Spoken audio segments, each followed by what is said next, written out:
11वीं 12वीं में मैं यूपीएससी के पेपर्स को देखना शुरू किया और उस दौर में हम जितने ऑप्शनल्स के पेपर होते मैं सब डाउनलोड कर लिया 50-60 पेपर और मैं सोचा इतने ही पेपर तो देने होते हैं आज, जबकि एक पेपर में ये हालात लोगों की होती है। भगवान के बाद अगर किसी संस्था पर मुझे सबसे बड़ी आस्था थी तो थी यूपीएससी। पहला अटेम्प्ट दिया, उस अटेम्प्ट के पहले बहुत कुछ होने वाला था। पहला इंसान जो केवल न मेरा भौतिक संसार का पिता था बल्कि इस पूरी हमारी संरचना का कर्णधार था।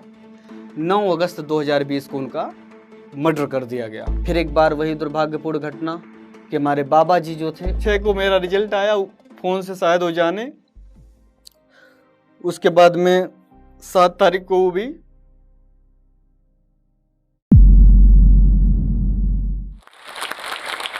नहीं। विघ्न बाधाओं को हम स्वयं बुलाने जाते हैं, फिर भी यदि वे आ जाएं तो कभी नहीं घबराते हैं।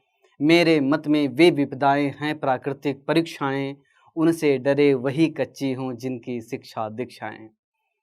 नमस्कार दोस्तों, मैं बजरंग प्रसाद। सिविल सेवा परीक्षा 2022 में हमने 454वां स्थान अर्जित किया है और इस जो स्टॉक की जर्नी में मैं अपनी कुछ यात्रा को आपके साथ शेयर करने जा रहा हूं। मेरा जन्म उत्तर प्रदेश के बस्ती जिले के धोबाट गांव में सितंबर 1998 में हुआ और उस परिवेश से इस सपने को सोचना और ईश्वर की कृपा से और यहाँ तक की परिणति आपने अपने आप में काफ़ी जुनून भरा सफ़र रहा है। मैं बड़ा हुआ लगभग 8-10 साल की उम्र में, तो मैं काफ़ी संवेदनशील रहता था। तो चूँकि उधर हमारे बगल में ही नदी है, तो सरयू नदी है, बाढ़ आती जाती रहती थी, तो मैं देखता कि लोगों की परेशानियां क्या हो रही है। लोगों को, या हमारे पिताजी काफ़ी जन उन्मुख रहते थे तो लोगों की समस्याओं को काफ़ी समझते थे। हमारे घर पिसाई कुटाई और खेती जुताई भी होती थी, तो वो जितना हो सकता था सहयोग करते थे कि आप अपना खेत आज जुतवा लीजिए, पैसा जब होगा तब दीजिएगा। तो वह सामाजिक, हम कहे जवाबदेही की भावना हमारे अंदर तभी जागृत हुई अपने पिताजी को देख करके। और उन लोगों की समस्याओं को देख करके मैं पूछता था, अच्छा ये आपदा राहत हुआ या लोगों की विभिन्न डॉक्यूमेंट बनवाने में कौन करता है? तो बताते थे कि ये डीएम कप्तान, ये बड़े लोग होते हैं, एसडीएम ये लोग करते हैं।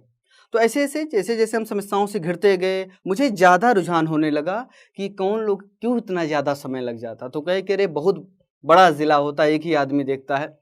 तो वहाँ रुचि जागृत मेरी होने लगी इस सफ़र में आने की, जो शायद मैं तब नहीं जान पाता था कि ये बहुत बड़ी चीज़ है, लेकिन जुनून वहीं जगना शुरू हुआ। बड़ी अच्छी पंक्तियाँ हैं गोपाल व्यास जी की। वो कहते हैं, बांधे जाते मानो तूफान न बांधे जाते हैं, शरीर बांधे जाते इरादे न बांधे जाते हैं। तो आप कल्पना कुछ भी कर सकते हैं। हम अगर कहें तो हमारे मिसाइल मैन अब्दुल कलाम जी कहते हैं कि आप 4 चीज़ों का ख्याल रखें। पहले नंबर की सबसे बड़ा कोई सपना देखें। दूसरा नंबर कि उस सपने को पूरा करने के लिए आपको अच्छी शिक्षा मिलनी चाहिए। और तीसरा नंबर कि उस शिक्षा के बाद में आप पूरी ताकत लगा दें उसको पाने के लिए। और चौथा कि इन सब के बाद में जो सबसे महत्वपूर्ण चीज़ है वह धैर्य, क्योंकि धैर्य का फल ही मीठा होता है, आपको धैर्य करना ही होगा। तो मैं सोच चुका था तभी। उस दौर में मैं जब छोटा था, बड़ा होने लगा तो कुछ प्रतिभा थी। 8वीं तक हमेशा मैं पढ़ाई में अव्वल रहा, सभी विषयों में अच्छा रहा। तो लोगों का रुझान भी बढ़ने लगा कि ये बेहतर कुछ करेगा। और मैं भी अपनी एक नैतिक जिम्मेदारी समझता था कि अगर हमारा परिवार हम पर विश्वास कर रहा है तो मेरा दायित्व बनता है कि मैं अपने कर्तव्य का निर्वहन करें। 8वीं तक की पढ़ाई मेरे गांव के निकट ही, लगभग 1.5 किलोमीटर दूरी पे। और फीस अभी आप सोचे तो ना, यही था कि हम शायद 8वीं पास हो गए थे, 40-50 रुपये मैक्सिमम रहे होंगे। उसके बाद और कहानी बढ़ी। हम 9वीं 10वीं में, हमारा लिटिल फ्लावर स्कूल था लगभग 7-8 किलोमीटर दूर।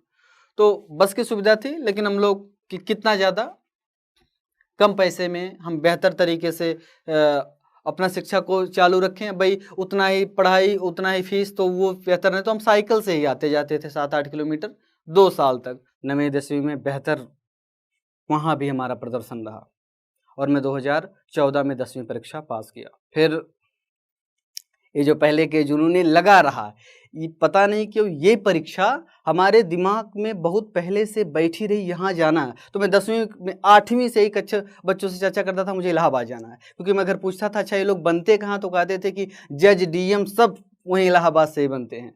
क्योंकि इलाहाबाद बाद में पता चला कि ना केवल एक सांस्कृतिक बल्कि वह शिक्षा का एक महत्वपूर्ण केंद्र था। तो रुझान था वहां जाना, बस क्या करना कुछ नहीं, लेकिन जाना है। रास्ते लग रहा था कि बन रहे थे एकदम। हम सोच रहे थे, भगवान बना रहे थे। फिर हम 11वीं उर्मिला एजुकेशनल एकेडमी बस्ती में गए, हिंदी माध्यम में फिजिक्स केमिस्ट्री मैथमेटिक्स के साथ हम इंटर उत्तीर्ण किए 2016 में। और वहाँ भी गुरुओं का अच्छा ज्ञान और हम भी ठीक से अर्जित किए, बेहतर प्रदर्शन, वही अभिप्रेरणा कि आगे बढ़ना है। फिर इलाहाबाद केंद्रीय विश्वविद्यालय का हम एंट्रेंस दिए, एंट्रेंस निकला। फिर हमारी जन्मभूमि से कर्मभूमि पर पहली बार स्थानांतरण हुआ, जहां हम लक्ष्य को पा सकते थे। क्योंकि हमारा रुझान पहले ही से था, तो मैं यूपीएससी को सीखना शुरू किया। हालांकि बड़ी इंटरेस्टिंग स्टोरी एक है कि मैं 12वीं में ही, उस समय लैपटॉप फ्री में मिला था, तो 11वीं में मैं यूपीएससी के पेपर्स को देखना शुरू किया। और उस दौर में हम जितने ऑप्शनल्स के पेपर होते मैं सब डाउनलोड कर लिया, 50-60 पेपर। और मैं सोचा इतने ही पेपर तो देने होते हैं आज, जबकि एक पेपर में ये हालात लोगों की होती है। इतना मेरा मेंटल कैलिबर हाई था, क्योंकि मैं सोचा था जरूर कुछ करना है। मुझे तब नहीं पता था कि हमारे यहाँ से कितने बच्चे हो रहे नहीं हो रहे, क्योंकि ये कहा भी जा रहा था कि कोई नहीं इधर होता बेटा, तो एक कहीं ना कहीं वो इम्पॉसिबल चीजें थी। लेकिन मैं सोचा था चलो जाना है बड़ी दूर बटोही। तो मेरा इलाहाबाद से लगभग सेकेंड ईयर थर्ड ईयर से मैं एनसीईआरटी की किताबें देखना शुरू किया, लेकिन यूपीएससी को मैं बहुत पहले से देखना शुरू किया। मैं जब क्वेश्चंस पढ़ता था 11वीं में यूपीएससी के, तो मुझे लगता था यही तो बात पूछ रहे हैं कि गेहूं भंडार रहे चीजें, तो हमारे खेत में तो वो चीजें ऐसे ही खराब हो रही है, तो वही चीज लिखना है। यानी कि मैं बहुत जनरल, शुरू से जनरलाइज उत्तर ढूंढना शुरू करता था। अगर कोई आए पूछे या पिताजी कोई एप्लीकेशन लिखवाना हो तो मुझसे कहते थे। यानी मेरा जनरल परसेप्शन बहुत पहले से ही था कि हर मुद्दे पे कॉमन चीज कैसे कहे। इसी दौरान में यूपीएससी को समझने के लिए, ना कि उस परीक्षा में, हालांकि सब लोग पास होना चाहते, लेकिन मैं समझने के लिए एक बार एनडीए दिया, 2 बार सीडीएस दिया। फेल होता था कोई फर्क नहीं पड़ता था, क्योंकि मुझे समझना था। मेरा रियल एग्जाम था सिविल सर्विस एग्जामिनेशन, जो शायद मैं अपने उम्र के प्रथम पड़ाव में ही देता। बहुत पिक्चर क्लियर थे। अच्छा, इलाहाबाद से उस समय रिजल्ट कम आ रहे थे, तो जो हिंदी माध्यम था ये बहुत बड़ी चुनौती की, 700-800 में 20-25 बच्चे होते हैं, तो अपने आप में ये भी चुनौतीपूर्ण था। लेकिन मैं ये सोचता था कि यहाँ 7-7 साल से लोग नहीं हो रहे, तो हम अपने लाज में जो लोग रहते थे, पता नहीं भगवान व कॉन्फिडेंस मुझे दिए थे कि क्या बात थी कि मैं कहता था कि पहली बार में मैं प्री निकाल दूंगा, भले मेंस हो या ना हो। इतना मुझे, तो वो लोग, कोई भी एक लड़का 17-18 साल का अगर ऐसा कहे तो सबको हंसी आएगी कि अभी इसको नहीं पता है कि रियल स्थिति क्या है। लेकिन मैं हमेशा अपने आप को थोड़ा स्वाभिमान रखता था कि अरे अब चलो हवा उड़ाओ, समय आएगा बताया जाएगा। तो फिर 2019 की यात्रा पूर्ण हुई, मेरा बीएससी कंप्लीट हुआ। मैं अंतिम दिन, जब अनंतिम कह सकते हैं, इलाहाबाद में था। मैं पूजा पाठ किया, नदी में नहाया, फिर कहा कि अब कुछ बन के, अगर कुछ बना, मैं जा रहा हूँ दिल्ली, तो लौटूंगा यहीं। पहली बार शायद वो उन्होंने सुना भी था, लेकिन मैं या तो यह कह नहीं पाया या उन्होंने कहने नहीं दिया कि तुमको यहाँ से जाने में और यहाँ लौटने में तुमको बहुत कुछ खोना पड़ सकता है। शायद वहाँ मेरी जिंदगी की रियल परीक्षा शुरू होने वाली थी, क्योंकि एकेडमिक परीक्षा तो खत्म हो चुकी थी। उसके बाद में 9 मई को मैं दिल्ली में पहुंचा। कोचिंग की फीस 1,30,000, विजन आईएएस, दिल्ली में मैं पहुंचा। फिर एक आती है दुश्वारियां, वित्तीय परेशानी कि एकाएक कहाँ से दिया जाए। चूंकि पिताजी लोगों की सहायता करते थे, हमेशा तो उनकी सामाजिक पूंजी बहुत बड़ी थी कि अगर उनको ज़रूरत हो तो लोग सहयोग करके उतनी राशि दे सकते थे। तो उन्होंने मुझे बखूबी याद है कि जितनी मेरी गेहूं की फसल उस साल हुई थी, सब बेच दिए थे केवल फीस भरने के लिए। लगभग 40-50 हज़ार हुए थे। और पैसे, एक धर्मेंद्र चाचा रहते तो उनको पिताजी सहयोग करके दुबई भेजे थे, वहां से वो तुरंत पैसे भेजे। अच्छा, मेरी इतनी संवेदनशीलता थी समाज को लेकर के कि न्यूज़पेपर में कक्षा 8-9 से दैनिक जागरण घर पे खुद ही मंगवाता था, तो रोज पढ़ता था। तो वो एक कॉमन परसेप्शन तैयार हो चुका था कि पहली बार जिंदगी में विजन आईएएस में मैं निबंध लिखा और 125 नंबर पाया। और आप एक लाइन पे 1200 शब्द लिखना कहीं ना कहीं चुनौती होती है कि 12-14 पेज लिखना है और एक लाइन पे। लेकिन मैं इतना सब कनेक्ट कर ले जाता था, इंटरकनेक्ट बढ़ाते, मुझे बहुत खुशी, मैं भेजा, पिताजी देखे, बहुत खुश हुए और काफ़ी लोगों को दिखाते भी थे। यानी मुझे लगा फिर कि मैं सही ट्रैक पे हूँ। फिर कोचिंग शुरू हुई, चल रही है। हमारे टीचर जो, चाहे हम कहेंगे 3-4 टीचर जो हमारी इस जर्नी में एक वैचारिक पृष्ठभूमि बनाए, उनका बहुत योगदान है। मैं टीचरों से वो क्या लिखवा रहे उस पर विशेष ध्यान ना दे करके, वास्तव में वो हमेशा कहते थे कि तुम लोग ये मत देखो मैं क्या पढ़ा रहा हूँ, ये देखो मैं कैसे पढ़ा रहा हूँ, चीज़ें कैसे हो रही हैं। सोचने की क्षमता इन्होंने दी सभी सब्जेक्ट में, और मेरा नज़रिया फिर ब्रॉड होता गया। मैं क्लास में बैठता था तो ये लोग पढ़ाते, फिर उसे सोचता ही रहता था। इसलिए मैं ये कह सकता हूँ कि मैं आंतरिक थिंकिंग बहुत ज़्यादा किया हूँ काम में। अगर मैं किताबें कम पढ़ा हूँ, लेकिन उनका गहन चिंतन बहुत ज़्यादा किया हूँ। उसके बाद में पड़ाव आगे बढ़ा, कोविड आया, पूरी दुनिया में एक भयानक महामारी आई, लोग तबाह हुए, तो जाहिर सी बात है हम अछूते नहीं रहते, सब कुछ डिस्ट्रैक्ट हुआ। बाद में कोचिंग ऑनलाइन माध्यम में आई, अन्य चीज़ें आई, तब तक 30 को फ्री होने वाला था, पिताजी खुश थे। पोस्टपोन्ड हो गया पेपर 4 अक्टूबर 2020। मेरी 21 साल एज उसी समय हुई थी, 20 के अटेम्प्ट में। मैं एकदम तैयार था कि कब मेरी एज हो, कब मैं दूं, हो ना हो अलग बात है, क्योंकि आपको जब किसी चीज़ की ललक होती है तो आप चाहते हैं कि अपीयर हों। पहलवान, हमारे गांव में एक बड़ी अच्छी कहावत है कि अखाड़क लतमरुआ पहलवान होते हैं, मतलब कि वो बार बार जब उसी अखाड़े में मारा जाएगा, लात खाएगा, तो वही बाद में पहलवान होकर निकलेगा, क्योंकि आपको संघर्ष में बार बार जूझना होगा, हारने को नहीं देखना। असफलता आई आधार बने, उसी को आपकी सफलता की सीढ़ियां बनाना होगा। हालांकि सौभाग्य से हमारी उम्र हुई 20 में 21, पहला अटेम्प्ट दिया। उस अटेम्प्ट के पहले बहुत कुछ होने वाला था, और दुर्भाग्य से वो जो पहला इंसान जो केवल ना मेरा भौतिक संसार का पिता था, बल्कि इस पूरी हमारी संरचना का कर्णधार था, 9 अगस्त 2020 को उनका मर्डर कर दिया गया। कारण वही उनकी कर्तव्यपरायणता, वही उनकी लोक जवाबदेहिता। सुबह हुई, मैं सुना, लगा सब कुछ खत्म सा, सब, फिर कोई कहानी नहीं सेट हो रही थी दिमाग में। फिर मैं सोचा अब चलते हैं घर की तरफ, लेकिन फिर बड़ी अच्छी लाइन है इसी दौर में, है समय नदी का वह बाढ़ जिसमें सब कुछ बह जाता है समय बड़ा तूफान बड़ा जिस पर्वत झुक जाया करते हैं। अक्सर दुनिया के लोग समय के चक्कर में फंस जाते हैं, लेकिन कुछ ऐसे होते हैं इतिहास बनाया करते हैं। वह परीक्षा की घड़ी आ गई थी, वह हमें बहुत भारी त्याग को हमको संयम से झेलना था उस घड़ी में, क्योंकि हमारा लक्ष्य बहुत बड़ा था।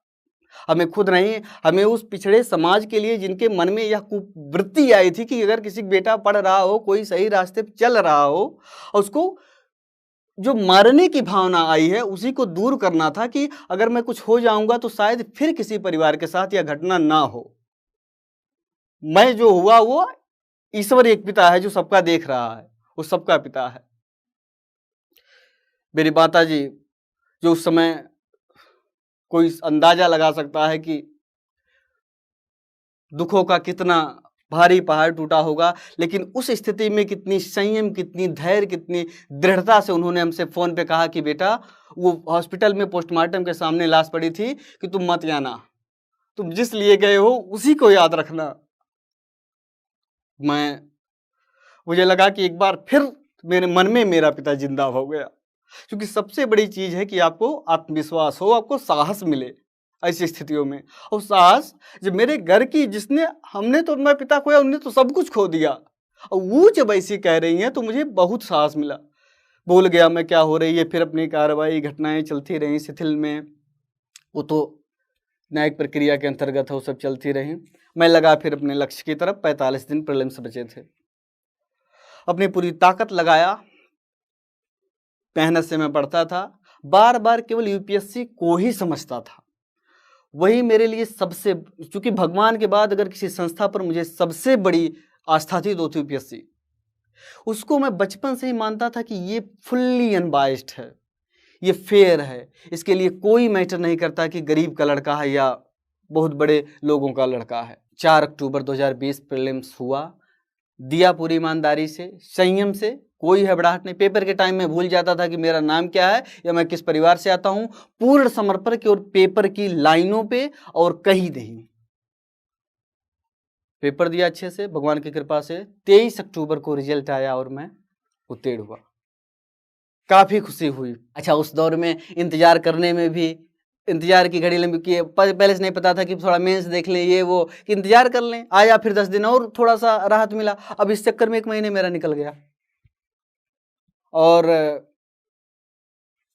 ऑप्शनल की चूंकि मैं कहीं कोचिंग नहीं किया था, तो विकास देवकीर्ति सर का नोट्स मार्केट में अवेलेबल था। चूंकि यही एक सोर्स था जिसमें हम कम समय में तेजी से तैयारी 2 महीने में कर सकते थे। मैं दोस्तों से प्रिंट आउट लिया, कंटिन्यू 2 महीने पूरा जोर उसी पे गया। चूंकि ऑप्शनल में कम से कम आपको 5-6 महीने चाहिए शुरू से, और चूंकि मैं पूरी बेसिक किताब तो पढ़ चुका था पहले से, फिर नोट्स बनाया, कंसाइज किया, फिर 8 जनवरी से था मेंस दिया। दुर्भाग्य से 27 नंबर से मेंस नहीं हुआ। उसके प्रमुख कारण यही रहे कि मैं बहुत एक मन में था कि सभी क्वेश्चन को करना है, अगर इतना करूंगा तो जरूर हो जाएगा। इस चक्कर में लगभग 200 नंबर के क्वेश्चंस का मैं गलत अर्थ समझ लिया। इसका मतलब कि 27 नंबर से केवल मेंस नहीं हुआ 1750 में। जब मार्कशीट आई, दुख तो हुआ जब रिजल्ट आया, लेकिन मार्कशीट में मुझे खुशी हुई कि मैं बहुत राइट ट्रैक पे हूँ। इतनी भारी गलती करने के बाद अगर मैं 670 पाता हूँ, अगर मैं 200 नंबर वही गलत नहीं किया होता तो 770 पाता हो और मे भी मुझे बड़ी सर्विस मिल जाती। खुशी भी हुई, लोगों को बताया भी। फिर उसके बाद में हम कहे चलो मेंस ही रुका है, अब की बार मेंस देते हैं, अब की हो जाएगा। तो प्री निकला था, चूंकि फर्स्ट अटेम्प्ट में हिंदी मीडियम से प्री निकला था तो मैं भी कुछ ओवर कॉन्फिडेंस में था। उस बाद एग्जाम दिया, 1.5 नंबर से प्री नहीं हुआ। रीजन, फिर जो मैं पहली बार पेपर जितना समर्पण से देख रहा था प्री का, इसमें मैं कुछ जल्दी के चक्कर में 5-6 क्वेश्चन गलत कर दिया। अब प्री ही नहीं हुआ। सबका लेवल डाउन हो सकता है, लेकिन आपके परिवार हमेशा आपके साथ खड़े रह सकते हैं। वही कहते हैं कि पिता के ना रहने के बाद बड़ा भाई पिता का दायित्व निर्वहन करता है। तो मेरे छोटे भाई ने उस दायित्व को निर्वहन कहा, कोई बात नहीं, फिर इससे दो, इससे क्या फर्क पड़ता है कि नहीं हुआ। मैं फिर मजबूत हुआ एक बार पुनः, कि लगा फिर लगना चाहिए। 5 जून 2022 थर्ड अटेम्प्ट, मैं कंजिक्यूटिव 3 अटेम्प्ट दिया। 21 की एज, 22 की एज, 23 की एज में तीसरा दिया। उसी बस केवल अब की बार ईश्वर से यही प्रार्थना थी कि मुझसे गलती कहीं ना हो। अब की बार मैं ये भूल चुका था कि परिणाम क्या आएगा। अब की बार केवल यही था कि मेरे पूरे प्रोसेस में कहीं मुझसे गलती ना हो। अगर मेरे प्रोसेस में गलती तो रिजल्ट कुछ भी दे देना, मुझे फर्क नहीं पड़ता है। बस मैं ईश्वर को अपनी दुख सुनाता था, उन्हीं से केवल मैं पूरी रात रात रोता था, केवल उन्हीं से कहता था कि अगर मैं ईमानदारी से अपना मेहनत कर रहा हूं तो जरूर मुझे सफल करना। 5 जून 2022 प्रीलिम्स हो गया। नंबर 110 बन रहे थे तो भी मार्कशीट आई है 103 नंबर है। वही स्थिति, बस मैं यही प्रयास कर रहा था, एक गलती ना हो। नहीं हुआ, ठीक। फिर मेंस के लिए, चूंकि मेंस के लिए तैयारी जरूरत थी तो दृष्टि आई इसमें। मैं 2 कोचिंगों का जिसका मैं ईमानदारी से सहयोग लिया हूं उसको मैं बताऊंगा कि किस क्षेत्र में मैं सहयोग लिया हूं। तो दृष्टि आई इसमें, विकास सर के नेतृत्व में एक मेंटरशिप प्रोग्राम चलता है कि आप प्रीलिम्स किसी भी कोचिंग से हिंदी मीडियम के निकाले हों तो वो आपको प्री के बाद में इंटरव्यू तक सब कुछ फ्री में देते हैं। आपको लाइब्रेरी फुल एसी मिलेगी। अच्छा, जितना मन के उतना आप टेस्ट सीरीज लिखिए। सबसे जो अच्छी बात वहां मुझको थी कि जितने भी हमारे साथी थे, लगभग 150 प्लस साथी थे, वो सब मेंस लिख रहे थे। तो वहां ये मोटिवेशन मिलता था कि इन्हीं के साथ में हमारी वास्तव में कंपटीशन है। मैं सीखता भी था। 2 महीने अच्छे से मेहनत किया। अच्छा, आपको कोई बुक चाहिए, कोई नोट्स चाहिए, कोई लेक्चर चाहिए, सब कुछ आपको फ्री में अवेलेबल था। तो मेरे लिए कहीं ना कहीं एक बेहतरीन अवसर था कि इस संसाधनों का उपयोग करूं, और जो सर के गाइडेंस है, अगर बेहतर प्रयास करूंगा तो जो पिछला मेंस रुका था शायद मैं अच्छा कर पाऊंगा। उन टीम का सहयोग रहा, हमारा प्रयास रहा। मेंस 15 को होने वाली थी, 12 को टिकट था लखनऊ जाने को। फिर एक बार वही दुर्भाग्यपूर्ण घटना कि हमारे बाबा जी जो थे 9 सितंबर 2022 सड़क एक्सीडेंट में ऑन स्पॉट डेथ हो गई। एक बार पुनः वही स्थिति हमारे लिए आई, फिर वही गिराव कि उन्हीं लोगों का सपना था, उन्हीं लोगों को मुझे होकर के दिखाना था, क्योंकि आप भले कितना ही दूसरों के लिए या सामाजिक भलाई के लिए करना चाह रहे हो, लेकिन अंततोगत्वा पर्पस जो सपना देखा उनको तो दिखा दो। वो भी सपना नहीं पूरा हुआ। फिर मैं सोचा घर जाऊं, पुनः रोक दिया गया कि इस असुरक्षित माहौल में मत आओ, तुम्हारा बहुत नजदीक है मेंस, फिर तुम फंस जाओगे। फिर मैं अपने आप को समझाया, जब विघ्न सामने आते हैं सोते से हमें जगाते हैं, तन को झंझोड़ते हैं, पल पल मन को मरोड़ते हैं, पल पल कि संकट तो आएंगे ही, क्योंकि लक्ष्य बहुत बड़ा है। फिर मैं रुका, फिर वही ईश्वर से अनुनय विनय, परेशान हमेशा रहता था। आया मेंस का पेपर हुआ पूरी ईमानदारी से, जो मैं तैयार किया था कि बस उसको मैं लिख दूं। पूरा पेपर कंप्लीट हुआ, सही से पेपर कंप्लीट हुआ। उसके बाद में रिजल्ट, तो 6 दिसंबर 2022 को मेंस का रिजल्ट आता है और उसमें मेरा नाम आता है। बहुत आंतरिक खुशी हुई कि चलिए मैं अंतिम चरण तक पहुंचा हूं, और मेरे बाबा जी को जरूर उनका आशीर्वाद था, उनको खुशी हुई होगी कि मैं आज उस संकट में भी अपने को संभालते हुए एक सीढ़ी और ऊपर चढ़ा हूं। हो बाधाएं कितनी पथ पर, चेहरे पर बस हो मुस्कान, यही व्यक्ति की समस्या का सबसे बड़ा समाधान है। क्योंकि आप संकट चुनौतियों को स्वयं नहीं हटा सकते हैं, कोई नहीं न्योता देने जाता है, वो आती हैं, वो आपकी वास्तव में परीक्षा लेती हैं कि तुम कितना अपने आप को संभाल पाते हो, कितनी विकटतम स्थितियों में अपने आप को स्थिर रख सकते हो। फिर इंटरव्यू होने वाला था। अच्छा, 6 तारीख को रिजल्ट आया। एक बार फिर एक दुखद घटना हुई जब मेंस का रिजल्ट आया कि मेरे नाना जी, जब से पिताजी नहीं थे, चूंकि मेरी मम्मी जी सबसे छोटी उनकी बेटी थी, तो हमेशा वो परेशान रहते थे, हमेशा वो रोते थे। हमसे बात भी करते थे, कहते थे एक बार बेटा चले आओ, और कहते थे तुम जरूर होगे। और 6 को मेरा रिजल्ट आया, फोन से शायद हो जाने। उसके बाद में 7 तारीख को वो भी एक्सपायर हो गए। मैं फिर नहीं जा सका, और इस दौर में मुझे घर जाए लगभग 3.5 साल बीत चुके थे कि मैं घर निकला था, तब गया नहीं था तब तक। फिर वही अभिप्रेरणा, वही मोटिवेशन, वही कर्म के प्रति रुझान, वही दायित्वबोध, वही दृढ़ संकल्प, सभी नैतिक मूल्य साथ दे रहे थे। और वास्तव में साथ नहीं दे रहे थे, उन सभी नैतिक मूल्यों की परीक्षा हो रही थी। शायद मैं परीक्षा में सफल हो रहा था, क्योंकि तभी ईश्वर एक के बाद एक चरण में हमको दबा रहे थे। 7 फरवरी 2022 मंगलवार, मैं व्रत रहता हूँ मंगलवार को, तो उसी दिन हमारा इंटरव्यू हुआ, और फर्स्ट वीक में इंटरव्यू हुआ। इंटरव्यू शुरू होने के बाद 30 जनवरी को शुरू हुआ, सेकेंड ट्यूजडे को मेरा इंटरव्यू था। मैं खुश हुआ कि चलो पहले हफ्ते में है, मजा आएगा।